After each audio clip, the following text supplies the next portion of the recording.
বেকারত্ব হচ্ছে একটা বিশাল বড় একটা অভিশপ্ত জীবন। যে জীবনে যারা বেকার থাকে তারা কিন্তু বুঝে যে বেকার জীবনটা কতটা কষ্টদায়ক।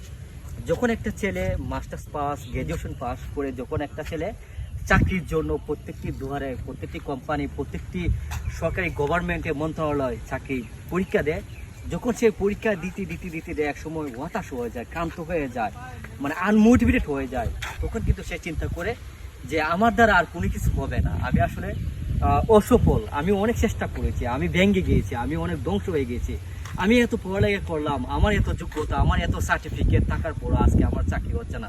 হ্যাঁ, এটা রিয়েলিটি, এটাই বাস্তব।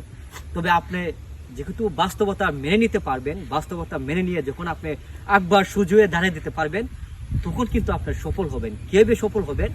আপনার আজকে এই কোম্পানিতে চাকরি হয়েছে না, কি হয়েছে? আপনার এই কোম্পানিতে হয়েছে না, কি হয়েছে? পরশু দিন আপনার পিছনের কোম্পানিতে চাকরি হবে, এটা ডেফিনেটলি শিওর। এই কনফিডেন্সটা রেখে দিয়ে যে আপনি কাজ করতে পারেন, আপনি এগিয়ে যেতে পারেন, আমি মনে করি আপনি বি সাকসেস টুডে টুমোরো আপনার সাকসেস হবে। তবে আমার কথা হচ্ছে, আপনি যখন হতাশ হয়ে যাবেন, ক্লান্ত হয়ে যাবেন, আনমোটিভেটেড হয়ে যাবেন, মানে ফ্রাস্ট্রেটেড হয়ে যাবেন, তখন আপনার নিজেকে একবার দাঁড়াতে শুরু করবেন যে আই উইল ট্রাই এগেইন, আমি আবার চেষ্টা করব, একবার আমি ট্রাই করব।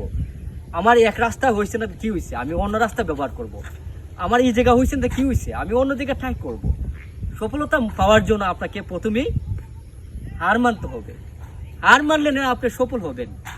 যারা প্রথমেই সফলতা অ্যাচিভমেন্ট পেয়ে যায়, তারা কিন্তু অত সহজে কিন্তু আবার ধ্বংস হয়ে যায়। আমি মনে করি যারা ধীরে ধীরে ধীরে ধীরে মানে স্টেপ বাই স্টেপ সফলতার মঞ্চে যেতে পারে, তারা হচ্ছে প্রকৃত সফল মানুষ।